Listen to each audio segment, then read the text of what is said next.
السلام علیکم ورحمۃ اللہ وبرکاتہ۔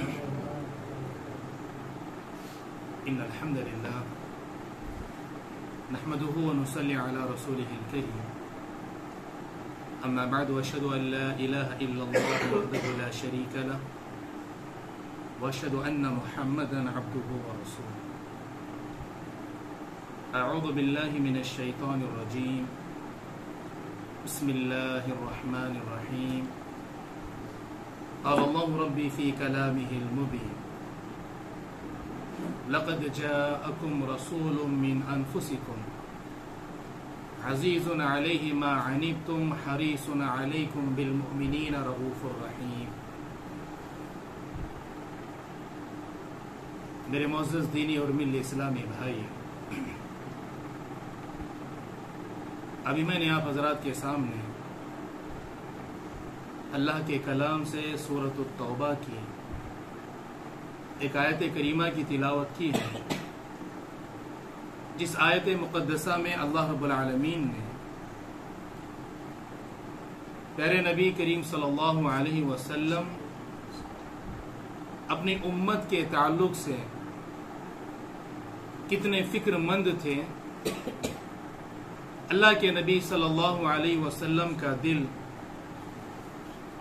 اپنی امت محمدیہ کی رشد و ہدایت، ان کی کامیابی اور نجات کے لیے کس طرح تڑپتا اور دھڑکتا تھا، اس چیز کو اللہ تعالیٰ نے اس آیت کریمہ کے اندر بیان کیا۔ آپ سبھی کو معلوم ہے کہ آج کے درس کا جو عنوان ہے محبت رسول صلی اللہ علیہ وسلم۔ میرے بھائیوں، ہم اور آپ انسان ہونے کے اعتبار سے ہم اور آپ کے دلوں کے اندر کسی نہ کسی کی محبت تو ضرور ہوتی ہے۔ ظاہر سی بات ہے کہ کسی کو اپنے ماں باپ سے محبت، اپنے بیوی بچوں سے محبت، اپنی آل و اولاد سے محبت، اپنے رشتہ داروں سے، اپنے دوست و احباب سے محبت، اور اگر کوئی انسان اگر دنیا دار ہے تو دنیا اور دنیا کی مال و دولت سے محبت ہوتی ہے۔ لیکن میرے بھائیوں، ہم اور آپ کے دلوں میں جس کی بھی جتنی بھی محبت کیوں نہ ہو، ان تمام محبتوں میں سب سے بڑھ کر کے ہم اور آپ کا جو خالق ہے، جو مالک ہے، جو رازق ہے، جو اللہ تعالی ہے، اللہ اور اس کے نبی صلی اللہ علیہ وسلم کی محبت سب پر غالب ہونی چاہیے۔ اللہ اور اس کے نبی صلی اللہ علیہ وسلم کی محبت سے زیادہ انسان کسی اور چیز سے محبت اگر وہ کرتا ہے تو پھر وہ مومن نہیں ہے، وہ مومن نہیں ہو سکتا۔ اس لیے کہ پیارے نبی صلی اللہ علیہ وسلم نے جس حدیث کے راوی ابو ہریرہ رضی اللہ عنہ بیان فرماتے ہیں کہ لا یؤمن احدکم حتی اکون احب الیہ من والدہ وولدہ والناس اجمعین۔ پیارے نبی صلی اللہ علیہ وسلم نے کہا کہ تم میں کوئی شخص اس وقت تک کامل مومن نہیں ہو سکتا کہ جب تک کہ میں یعنی محمد صلی اللہ علیہ وسلم اس کے نزدیک اتنا زیادہ پسندیدہ یا محبت کے لائق نہ ہو جاؤں کہ اس کے ماں باپ سے زیادہ، اس کی اولاد سے زیادہ، اور پوری کائنات اور پوری دنیا میں جتنے لوگ ہیں، جو ساری چیزیں ہیں، سب سے زیادہ اس کے نزدیک میں محبت یا پسندیدہ نہ بن جاؤں، اس وقت تو مومن نہیں ہو سکتا۔ ایک موقع پہ اللہ کے نبی صلی اللہ علیہ وسلم کے ایک صحابی عمر بن خطاب رضی اللہ عنہ نے کہا، اللہ کے نبی صلی اللہ علیہ وسلم، آپ مجھے اپنے ماں باپ سے زیادہ، اپنی اولاد سے زیادہ، دنیا کی تمام چیزوں سے زیادہ اللہ کے نبی آپ مجھے پسند ہیں، میں آپ سے محبت کرتا ہوں سوائے اپنے نفس کے، اپنی جان سے زیادہ میں آپ سے محبت نہیں کرتا۔ پہلے نبی صلی اللہ علیہ وسلم نے اس موقع پہ کہا کہ ابھی تم مومن نہیں بنے، ابھی تم کامل ایمان والے نہیں بنے۔ اس موقع پہ عمر بن خطاب نے کہا، اللہ کے نبی، اس لمحے سے آپ مجھے میرے نفس اور میری جان سے زیادہ آپ مجھے پسندیدہ ہیں. اور یقیناً جہاں پر ہم اور آپ کے اوپر اللہ تعالیٰ کے بے شمار احسانات ہیں، اللہ نے جو احسانات، جو انعامات، جو اکرامات اللہ نے ہم اور آپ پہ کیے ہیں، اس کو نہ ہم شمار کر سکتے ہیں، نہ اس کا اندازہ لگا سکتے ہیں، اور اللہ کے احسانات کا بدلہ ہم دے بھی نہیں سکتے. اسی چیز کو اللہ تعالیٰ نے قرآن مجید میں کہا وَإِن تَعُدُّوا نِعْمَةَ اللَّهِ لَا تُحْصُوهَا. اللہ کی نعمتوں کو تم شمار نہیں کر سکتے. اسی طرح میرے بھائیوں، اللہ کے نبی صلی اللہ علیہ وسلم کے بھی ہم امت محمدیہ پر بڑے احسانات ہیں، اور اللہ کے نبی صلی اللہ علیہ وسلم کو نبی اور رسول بنا کر کے بھیجا جانا، خود اس چیز کو اللہ تعالیٰ نے قرآن مجید کے اندر ایک احسان کہا. اللہ تعالیٰ نے کہا کہ لَقَدْ مَنَّ اللَّهُ عَلَى الْمُؤْمِنِينَ إِذْ بَعَثَ فِيهِمْ رَسُولًا مِّنْ أَنفُسِهِمْ يَتْلُو عَلَيْهِمْ آيَاتِهِ وَيُزَكِّيهِمْ وَيُعَلِّمُهُمُ الْكِتَابَ وَالْحِكْمَةَ وَإِنْ كَانُوا مِنْ قَبْلُ لَفِي ضَلَالٍ مُبِينٍ. یہ آیت مقدسہ، یہ آیت کریمہ ہم امت محمدیہ کے لیے اللہ کے نبی صلی اللہ علیہ وسلم کی بعثت، پیارے نبی صلی اللہ علیہ وسلم کو نبی اور رسول بنا کے بھیجنا، اللہ تعالیٰ نے کہا کہ اہل ایمان کے لیے، مومنوں کے لیے اللہ کے احسانات میں سے ایک بہت بڑا احسان ہے. یقیناً پیارے نبی صلی اللہ علیہ وسلم کی ہم امتی ہیں، ہم امت محمدیہ ہیں. یقیناً یہ ہم اور آپ کے لیے بڑے شرف اور فضیلت کی بات ہے کہ ہم نبی کے امتی ہیں، اس لیے کہ اللہ تعالیٰ نے نبی کو بھیجا، ایک احسان ہے اللہ تعالیٰ کا. اللہ نے کہا کہ لَقَدْ مَنَّ اللَّهُ عَلَى الْمُؤْمِنِينَ إِذْ بَعَثَ فِيهِمْ رَسُولًا مِّنْ أَنفُسِهِمْ. اللہ تعالیٰ نے ایمان والوں پر احسان کیا کہ انہی میں سے اللہ تعالیٰ نے ایک رسول بنا کر کے بھیجا. اور پیارے نبی صلی اللہ علیہ وسلم کی دعوت، یا پیارے نبی صلی اللہ علیہ وسلم کا مشن، یا پیارے نبی صلی اللہ علیہ وسلم کا کام کیا تھا؟ یتلو علیہم آیاتہ، کہ لوگوں پر اللہ کی آیات، اللہ کے حکام و فرامین کو پڑھ کر کے سنائیں، بتائیں، انہیں سمجھائیں. وَيُزَكِّيهِمْ، اور جو اہل ایمان ہیں ان کے دلوں میں جو کفر ہے، جو شرک ہے، ان کے دلوں کی کیا کریں؟ اس کو پاک کریں، ان کا تزکیہ کریں، شرک کی گندگی سے، کفر کی گندگی سے انہیں پاک و صاف کریں، ان کا تزکیہ کریں. وَيُعَلِّمُهُمُ الْكِتَابَ وَالْحِكْمَةَ، کتاب و حکمت کی، کتاب و سنت کی تعلیم انہیں دیں. اور اللہ تعالیٰ نے کہا وَإِنْ كَانُوا مِنْ قَبْلُ لَفِي ضَلَالٍ مُبِينٍ. اللہ کے نبی صلی اللہ علیہ وسلم کے نبی اور رسول بنا کر کے بھیجے جانے سے پہلے تمہیں بہت بڑی اور کھلی گمراہی میں پڑے ہوئے تھے.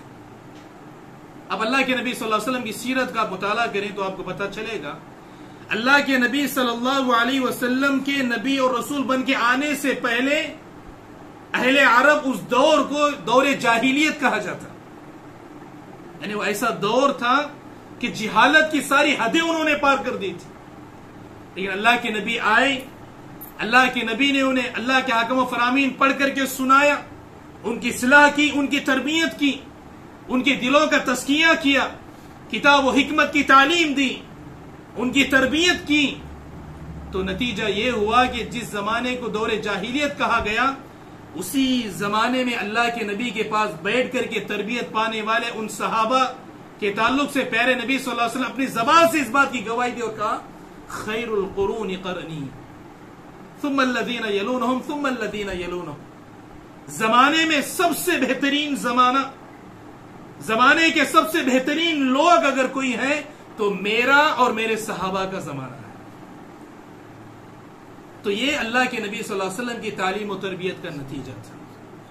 اور جیسا کہ میں نے شروع میں جو آیت کریمہ پڑھی سورہ توبہ کی، اس میں اللہ تعالیٰ نے اللہ کے نبی صلی اللہ علیہ وسلم کو اپنی امت کی کتنی فکر تھی، اتنی فکر تھی کہ اللہ کے نبی صلی اللہ علیہ وسلم کی وہ فکر، وہ تڑپ اللہ تعالیٰ نے قرآن مجید کی آیت وہی بنا کر کے اللہ نے نازل کر دی. آج ہمیں اس کا احساس نہیں ہے.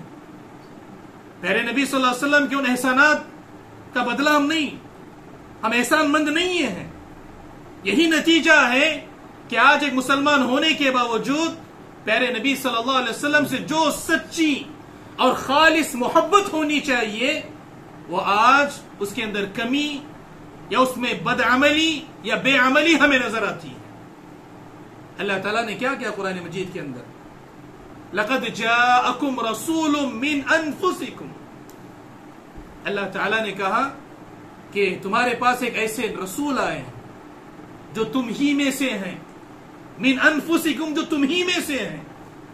تو گویا کہ اللہ تعالیٰ نے اس آیت کریمہ کو نازل کر کے سماج و معاشرے میں ایک مسلمانوں کا ایک بہت بڑا طبقہ، ایک مسلمانوں کی ایک بہت بڑی تعداد، ایک بڑی جماعت جو پیارے نبی صلی اللہ علیہ وسلم کے تعلق سے یہ عقیدہ رکھتی ہے کہ اللہ کے نبی صلی اللہ علیہ وسلم نور ہیں یا نور من نور اللہ ہیں، یا اللہ کے نبی صلی اللہ علیہ وسلم بشر نہیں، انسان نہیں ہے، جو اس طرح کا باطل عقیدہ رکھتے ہیں، اللہ تعالیٰ نے اس آیت کریمہ کے ذریعے سے اس باطل عقیدے کی تردید کی.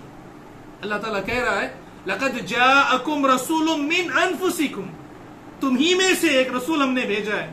اور اللہ تعالیٰ جس سے مخاطب ہے وہ اہل عرب، یعنی وہاں کے مسلمان، وہاں کے لوگ تھے، انسان تھے، ایمان والوں سے اللہ تعالیٰ مخاطب ہے.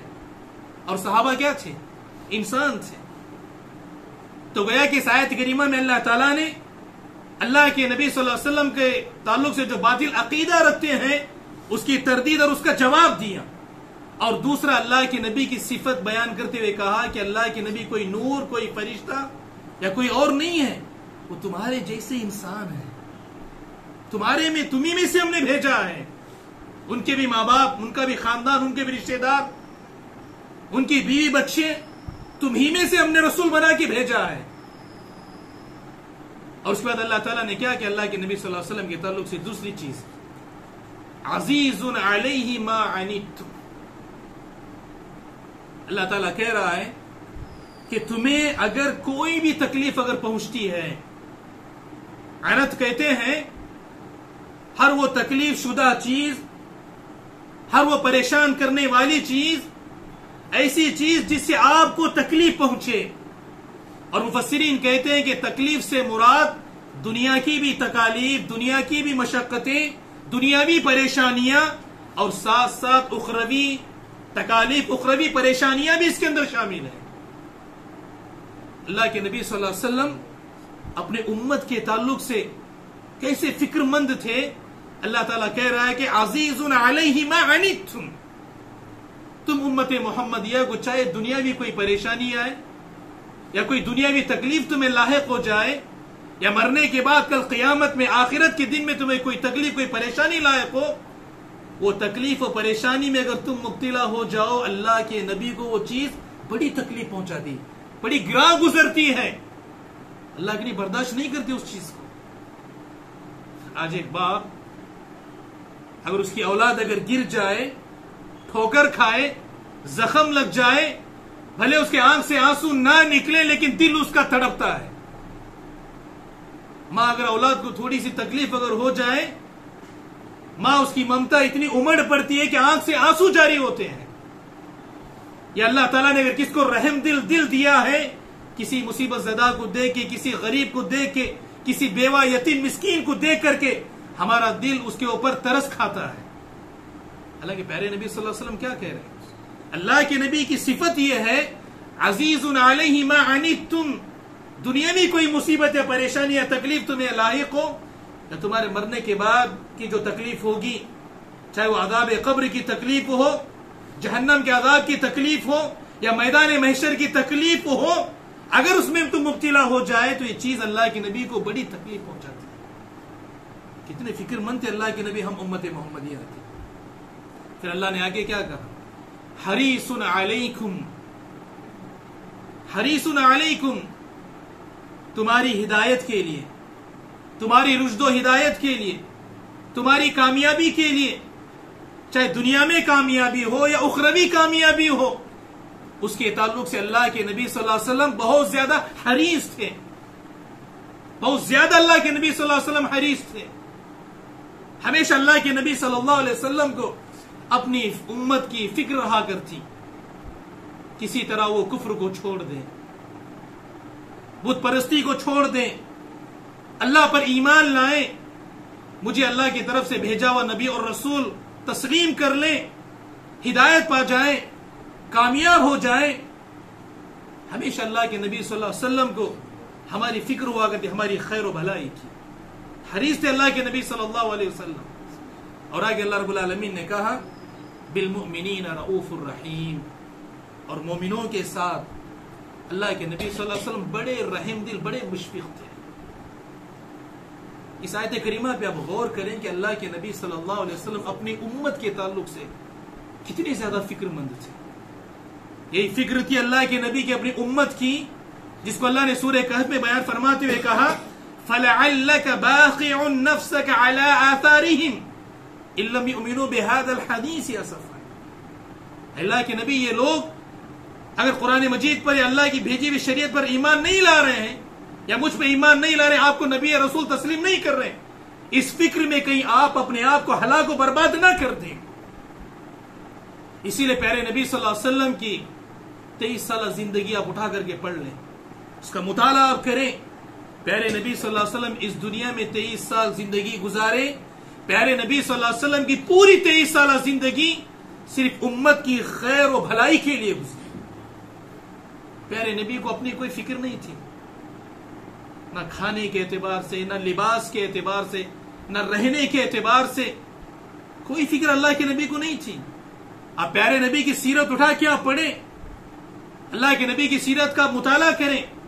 اللہ کے نبی صلی اللہ علیہ وسلم کے تعلق سے صحابہ گواہی دیتے ہیں کہ پیارے نبی صلی اللہ علیہ وسلم کے گھر کے اندر 1 مہینہ 2 مہینہ 3 4 مہینے گزر جاتے، کبھی چولہا نہیں جلتا.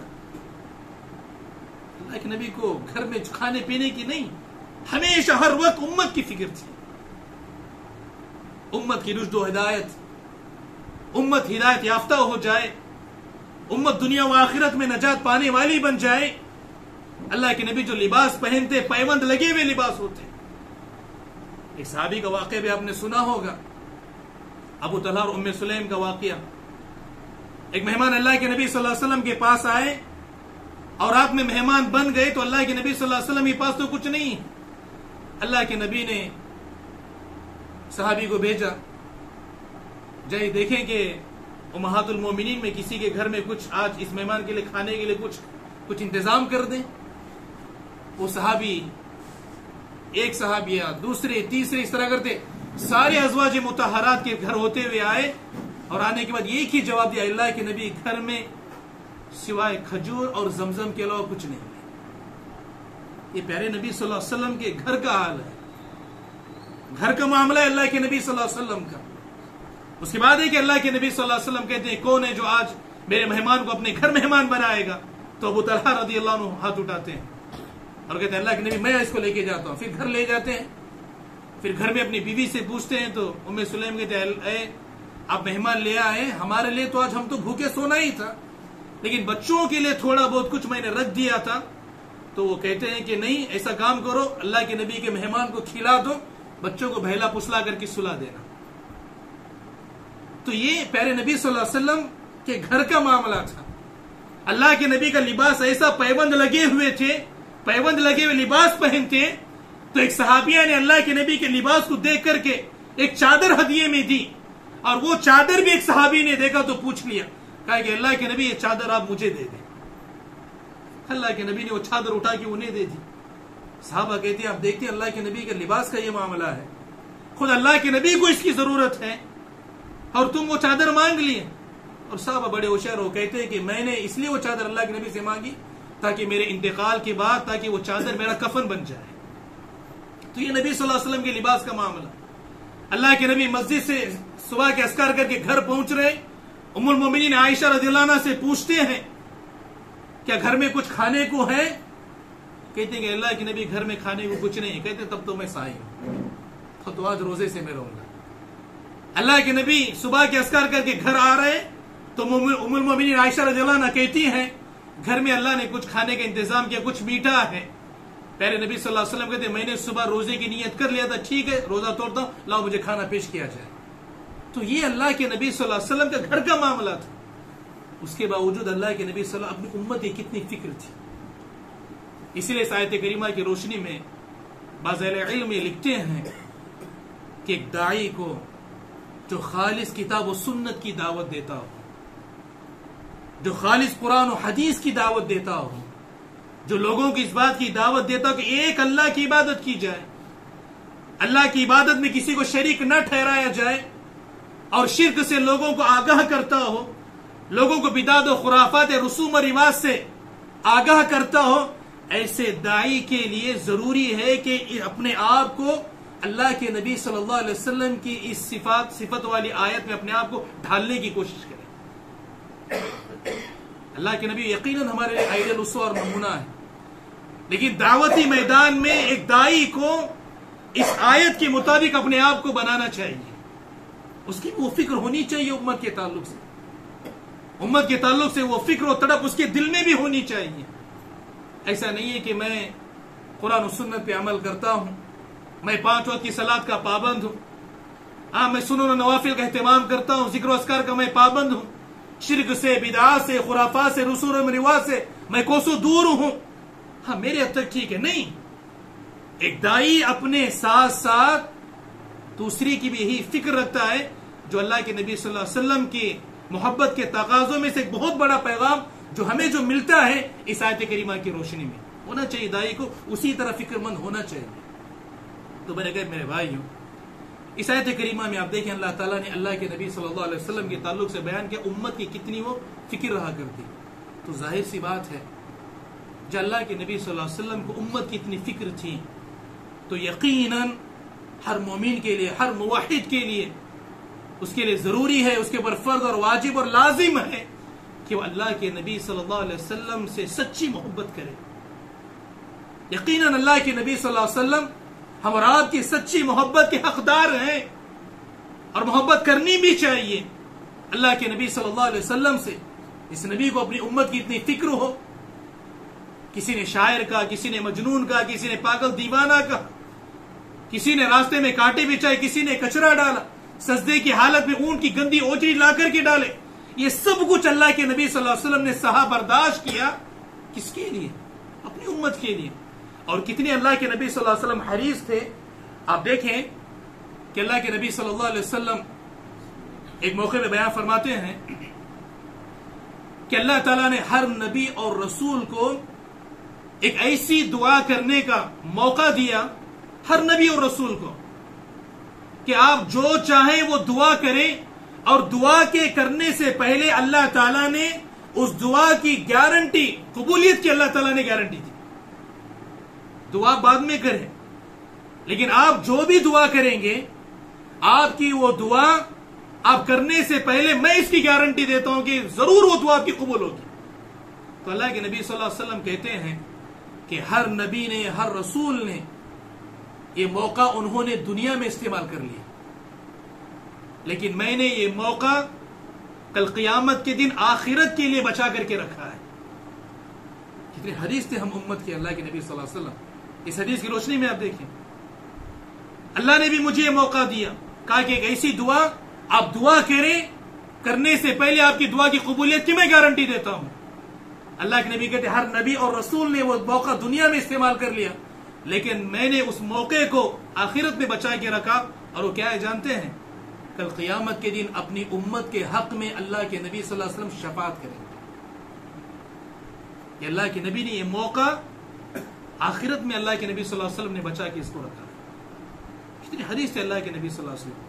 یہ نتیجہ ہے میرے بھائیو، اللہ کے نبی صلی اللہ علیہ وسلم سے روئے زمین پر سچی محبت کی مثالیں اللہ کے نبی صلی اللہ علیہ وسلم کے صحابہ نے دی۔ صحابہ نے یقیناً اللہ کے نبی صلی اللہ علیہ وسلم سے، جو اللہ کے نبی سے سچی اور خالص محبت کرنی تھی، صرف زبانی وہ دعوے دار نہیں تھے، اپنے عمل کے ذریعے، اپنے کردار کے ذریعے، اپنی قربانیوں کے ذریعے سے انہوں نے اللہ کے نبی صلی اللہ علیہ وسلم کی محبت کی زندہ مثالیں انہوں نے پیش کی۔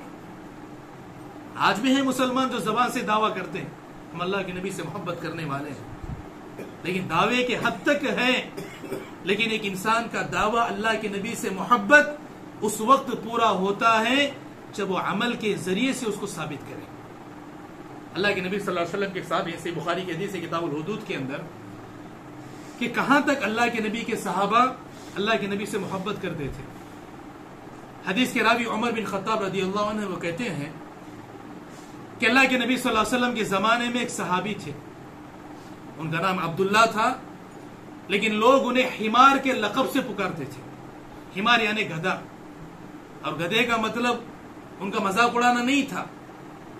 حمار کا مطلب جو عربی میں جو کہا جاتا، جو لقب پکارتے یعنی دشمن کو لات مارنے والا، اس اعتبار سے حمار ان کا لقب تھا. یعنی اگر کوئی دشمن کو لات مارتا تو کہتے یہ حمار ہے، تو لہٰذا انہیں حمار ان کا لقب تھا. لیکن ان کے اندر ایک عادت تھی کہ وہ شراب پیتے تھے، اور اللہ کے نبی صلی اللہ علیہ وسلم نے شراب کی حد ان پر جاری کی تھی. کئی مرتبہ ان کے اللہ کے نبی نے انہیں کوڑے مارے تھے. ایک مرتبہ شراب پیے تھے تو صحابہ انہیں پکڑ کر کے اللہ کے نبی کے پاس لائے. اللہ کے نبی صلی اللہ علیہ وسلم نے صحابہ سے کہا کہ آپ لے جائیں، انہیں حد جاری کریں، ان پہ کوڑے برسائیں. اس وقت عمر بن خطاب رضی اللہ عنہ نے کہا کہ تم پر اللہ کی لعنت ہو. اس صحابی پر کہا. اللہ کے نبی صلی اللہ علیہ وسلم نے کہا کہ لا تلعنو، اے عمر تم ان پر لعنت نہ بھیجو، تم لعنت نہ کرو. اللہ کی قسم میں جانتا ہوں کہ یہ اللہ اور اس کے رسول صلی اللہ علیہ وسلم سے محبت کرنے والے ہیں. مجھے معلوم ہے کہ یہ اللہ اور اس کے نبی سے محبت کرنے والے ہیں، تم ان پہ لعنت نہ بھیجو. اور اس صحابی کی صفت میں آتا معاملہ یہ تھا کہ وَكَانَ يُزِيكُ النَّبِيَ صلی اللہ علیہ وسلم، وہ ہمیشہ اللہ کے نبی صلی اللہ علیہ وسلم کو ہنسایا کرتے تھے، ہمیشہ اللہ کے نبی کو ہنساتے تھے. لیکن ایک یہ عادت تھی ان کی، تو لہٰذا اللہ کے نبی صلی اللہ علیہ وسلم کو ہنساتے. اس حدیث کی شرح میں بعض شارحین نے لکھا ہے کہ جب بھی یہ بازار کو جاتے، مدینے میں جب بھی کسی راستے سے گزرتے، تو جہاں کہیں بھی جس کے پاس کوئی بالکل تازہ اور اچھی اور فریش کوئی بھی چیز مل جاتی اس کو خرید لیتے تھے. جیسے شہد ہے، کھجور ہے، کوئی بھی ایسی کوئی بھی تازہ چیز دیکھتے اس کو خرید لیتے تھے. اور خریدنے کے بعد میں جس سے خریدتے، جب ان سے پیسہ مانگتا تو کہتے ٹھیک ہے میں پیسہ دیتا ہوں، آؤ.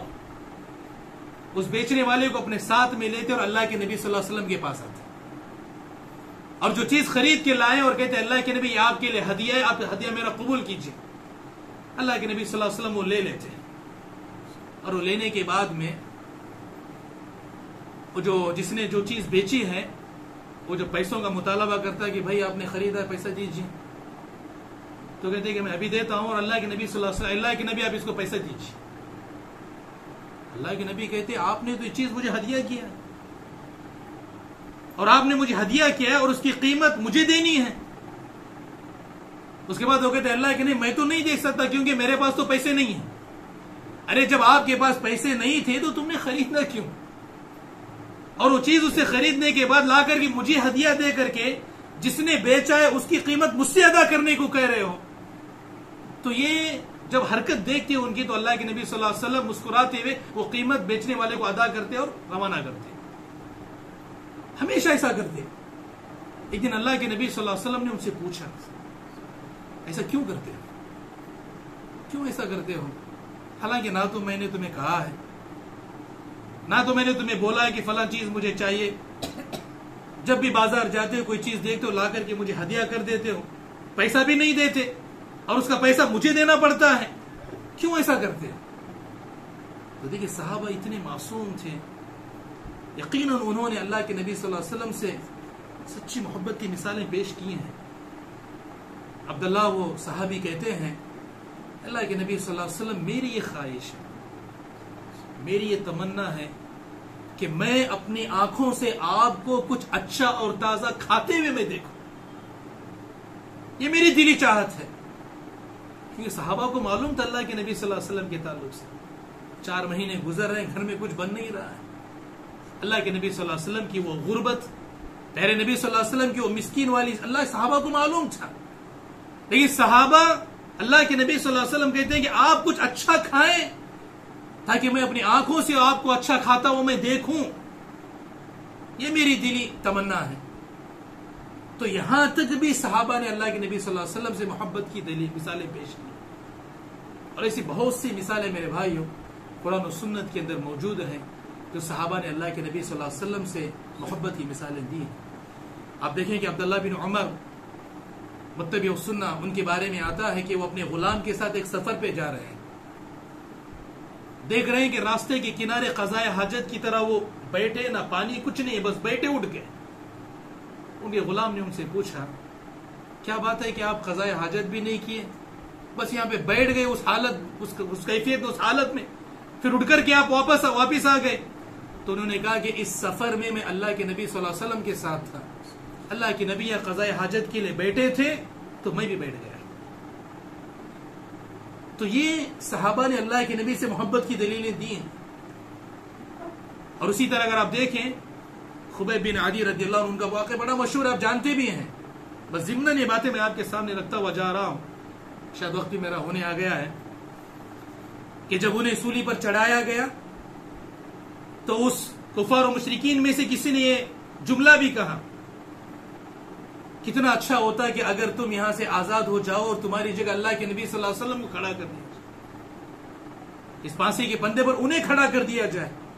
تو اس موقع پہ خبیب بن عدی نے کیا کہا؟ اللہ کے نبی صلی اللہ علیہ وسلم اس جگہ پہ آئے، اس کے بدلے میں آزاد ہو جاؤں، میری آزادی میں مجھے اتنا بھی پسند اور گوارا نہیں ہے کہ اللہ کے نبی صلی اللہ علیہ وسلم کو کانٹا بھی چبھے، اور کانٹے کی جو تکلیف ہوتی ہے اتنی تکلیف بھی اللہ کے نبی صلی اللہ علیہ وسلم کو پہنچے، وہ بھی مجھے برداشت نہیں ہے۔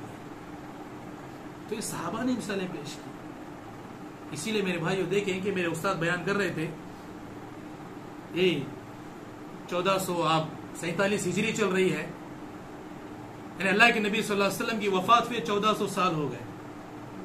تو وہ بتا رہے کہ جب وہ مدینے میں پڑھ رہے تھے تو وہاں پر ایک غیر مسلم سے اس کی ملاقات ہوئی، جو مدینہ پہنچا صرف اللہ کے نبی صلی اللہ علیہ وسلم سے ملنے اور اللہ کے نبی صلی اللہ علیہ وسلم کا دیدار نبی کو دیکھنے کے لیے۔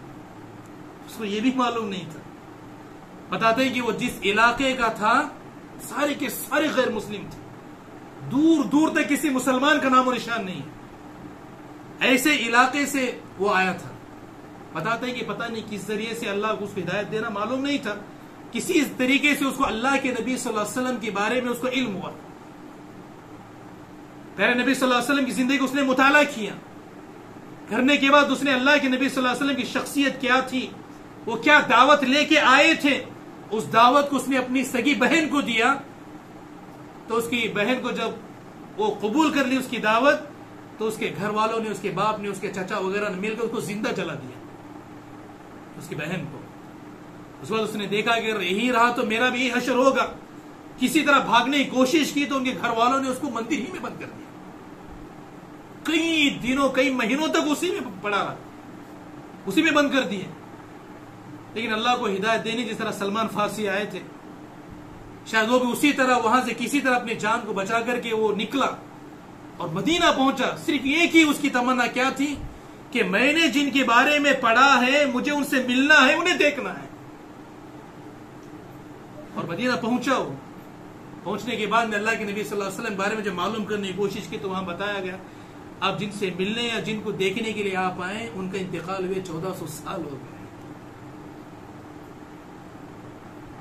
یقیناً جو واقعی میں اللہ کے نبی صلی اللہ علیہ وسلم کا احسان مند ہو، اللہ کے نبی کو اپنی امت کی کتنی فکر، کتنی تڑپ تھی، اگر کوئی دیکھ جان لے تو یقیناً میرے بھائیوں کہ اللہ کے نبی صلی اللہ علیہ وسلم کی وہ محبت ہمارے دلوں میں ضرور پیدا ہو۔ اور اللہ کے نبی صلی اللہ علیہ وسلم کی محبت کے بہت تقاضے ہیں۔ ہاں دیکھیے، اللہ کے نبی صلی اللہ علیہ وسلم کی محبت کے اور تقاضے بھی انشاءاللہ کئی موقع ملے تو انشاءاللہ میں آپ کے درس میں رکھوں۔ بس آج کے درس میں خلاصتاً میں آپ کے سامنے بس یہی بات رکھنا چاہتا ہوں، اللہ کے نبی صلی اللہ علیہ وسلم اپنی امت کے تعلق سے بڑے حریص تھے، بڑے فکر مند تھے، تو لہٰذا اللہ کے نبی صلی اللہ علیہ وسلم کا یہ حق ہے کہ ہم ان سے سچی محبت کریں۔ اور اللہ کے نبی صلی اللہ علیہ وسلم کا میرے بھائیوں آج کے دور میں محبت کی جو دلیل ہم پیش کر سکتے ہیں وہ واحد یہی ہے کہ اللہ کے نبی صلی اللہ علیہ وسلم کی ایک ایک سنت پر عمل کیا جائے۔ پیارے نبی صلی اللہ علیہ وسلم کی جو تعلیمات ہیں ان تعلیمات پر عمل کیا جائے۔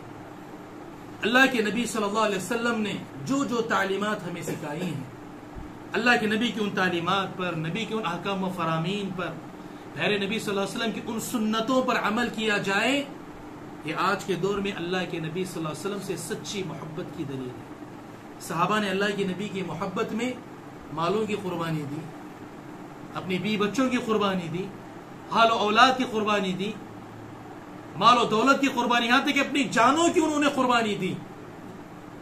لیکن آج وہی اللہ کے نبی کا کلمہ پڑھنے والا، نبی سے محبت کا دعویٰ کرنے والا 2 یا 3 انچ پینٹ جو ٹخنے سے اوپر کاٹنے کی قربانی نہیں دے سکتا۔ پھر کیسی سچی محبت اللہ کے نبی سے؟ کم از کم اللہ کے نبی صلی اللہ علیہ وسلم کے جیسا چہرہ بنانے کی کوشش نہیں کرتے، پھر کیسے اللہ کے نبی صلی اللہ علیہ وسلم سے محبت کے ہم دعوے دار ہیں؟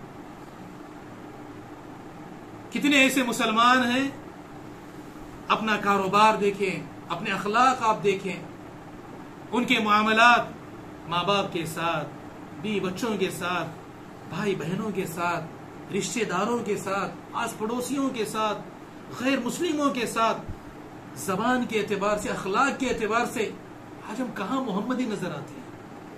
دعویٰ کرتے ہیں اللہ کے نبی صلی اللہ علیہ وسلم سے محبت کرنے والے، دعوے دار ہیں، لیکن اخلاق کے اعتبار سے، کردار کے اعتبار سے، معاملات کے اعتبار سے، کاروبار کے ہر اعتبار سے آپ دیکھیں آج ہم محمدی نظر نہیں آتے۔ اور یہی اللہ کے نبی سے محبت کی بہت بڑی دلیل ابھی ربیع الاول کے مہینے میں ہے۔ یہی 12 ربیع الاول میں ہمیں دیکھنے کو ملے گا کہ جھنڈے لگانا، مسجدوں کو، راستوں کو روشن کرنا، چراغاں جلانا، نبی کا نام لے کر کے نعت خوانی، اس کے پروگرام بنانا، اور جشن عید میلاد النبی صلی اللہ علیہ وسلم کے نام پر وہ ساری چیزیں جو نہ قرآن سے ثابت، جو نہ نبی کی سنت سے ثابت، جو نہ صحابہ سے ثابت، نہ تابعین تبع تابعین، کسی سے جو چیز ثابت نہیں ہے، اس چیز کو نبی سے محبت کا نام دے کر کے اس کو خوشی کے ذریعے سے جشن منانا، اور یہ سمجھتے ہیں کہ اللہ کے نبی صلی اللہ علیہ وسلم محبت کرتے ہیں۔ تو میرے بھائیو، اللہ تعالیٰ سے بس میں یہی دعا کرتا ہوں کہ اللہ تعالیٰ جو باتیں میں نے کہی ہیں، اللہ تعالیٰ سب سے پہلے مجھے ان باتوں پر غور و فکر کر کے عمل کرنے کی توفیق عطا فرمائے۔ اللہ تعالیٰ صحیح معنوں میں ہم اور آپ کو اللہ کے نبی صلی اللہ علیہ وسلم سے سچی محبت کرنے والا بنائے۔ اللہ کے نبی صلی اللہ علیہ وسلم کی سنت، اللہ کے نبی صلی اللہ علیہ وسلم کی تعلیمات، پیارے نبی صلی اللہ علیہ وسلم کی اتباع و پیروی، پیارے نبی صلی اللہ علیہ وسلم کے احکام و فرامین کے مطابق عمل کرنا، زندگی گزارنے کی توفیق عطا فرمائے۔ آمین۔ وآخر دعوانا الحمدللہ رب العالمین۔